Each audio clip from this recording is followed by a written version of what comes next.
Jai Hind aspirants, I Ruby Thakur welcome you to SSB Crack Exams channel and I am here with the new topic. और आज का जो topic है that is related to moidams mound burial system जो कि ताल्लुक रखता है अहोम डायनेस्टी से।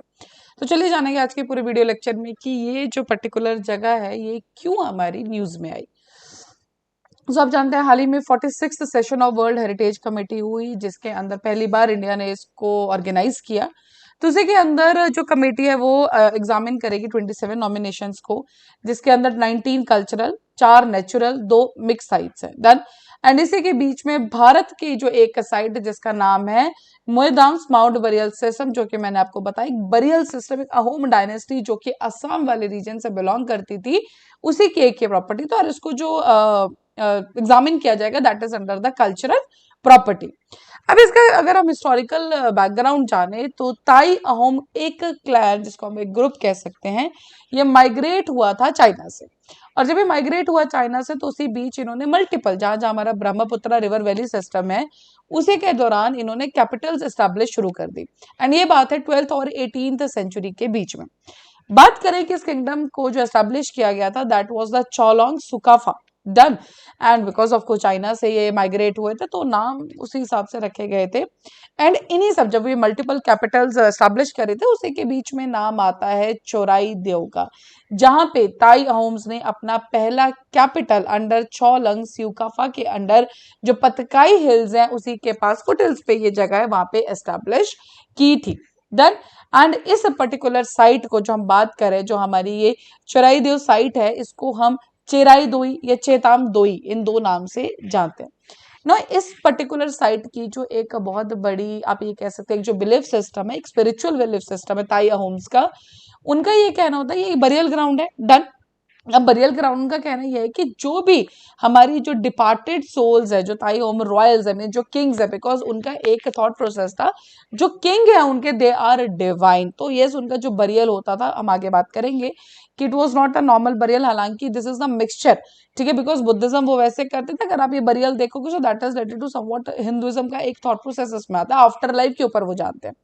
सो वही चीज इस पे लिखा है कि जो चौराई देव है वो एक सिग्निफिकेंस रखता है कि इस चीज का बरियल ग्राउंड का, जो भी डिपार्टेड सोल जो उनके किंग्स थे उसके साथ ये ताल्लुक रखता है कि ये एक आफ्टर लाइफ हमें देखने को मिलती है। तो जैसे कि यहाँ पे लिखा भी है कि उनके लिए जो उनके किंग्स थे वो डिवाइन होते थे, इसलिए जो ये फ्यूनरी उनका ट्रेडिशन था काफी यूनिक उनका ट्रेडिशन रहता था। एंड उस ट्रेडिशन का सबसे पहला पार्ट था construction of the moidams vaulted mounts for the royal burials. And वही आज जो है यूनेस्को वर्ल्ड हेरिटेज बनने के लिए एक नॉमिनेशन है।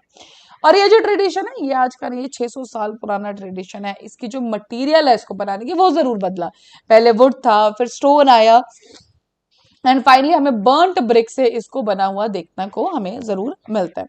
सो जो कंस्ट्रक्शन एंड मोदाम्स का डन, ये इसका जो काफी जो इसका तरीका है वो लिखा गया है चोंगरंग फुकान के अंदर, जो कि कैनोनिकल टेक्स्ट है अहोम्स का। तो yes this is very important, जो ये वर्ड लिखा है it is very very important from your exam perspective also.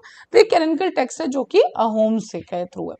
बात करें मोदम्स बने किसी कैसे होते तो वॉल्टेड चैम्बर्स होते थे, करेक्ट, डबल स्टोरी में इनको बनाया जाता था, आज उसके बीच से पैसेजेस होते थे, ठीक है। सेंटर जो है वो रेज्ड प्लेटफॉर्म रहता था जहां पे जो भी जिसकी भी डेथ हुई है उसको बरी किया जाता था।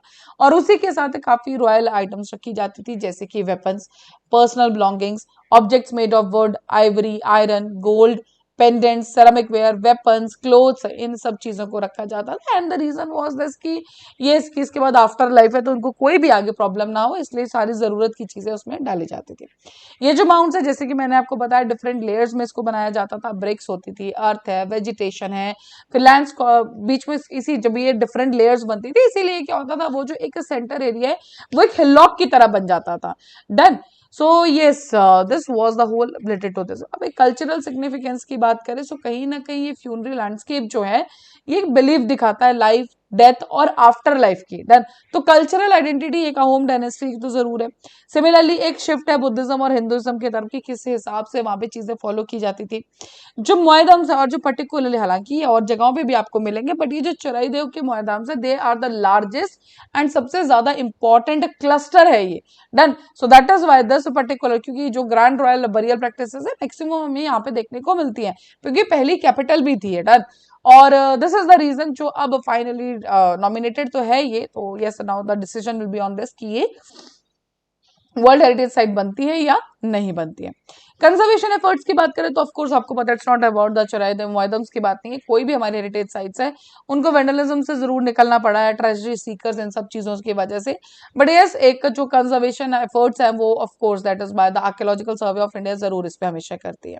तो असम स्टेट जो है डिपार्टमेंट ऑफ आर्कियोलॉजी उन्होंने रिस्टोर किया है, जो इंटीग्रिटी है चुराइदेव की उसको प्रोटेक्ट किया है, जो नेशनल एंड स्टेट लॉज है उसके अंडर भी इसको प्रोटेक्ट किया जाता है।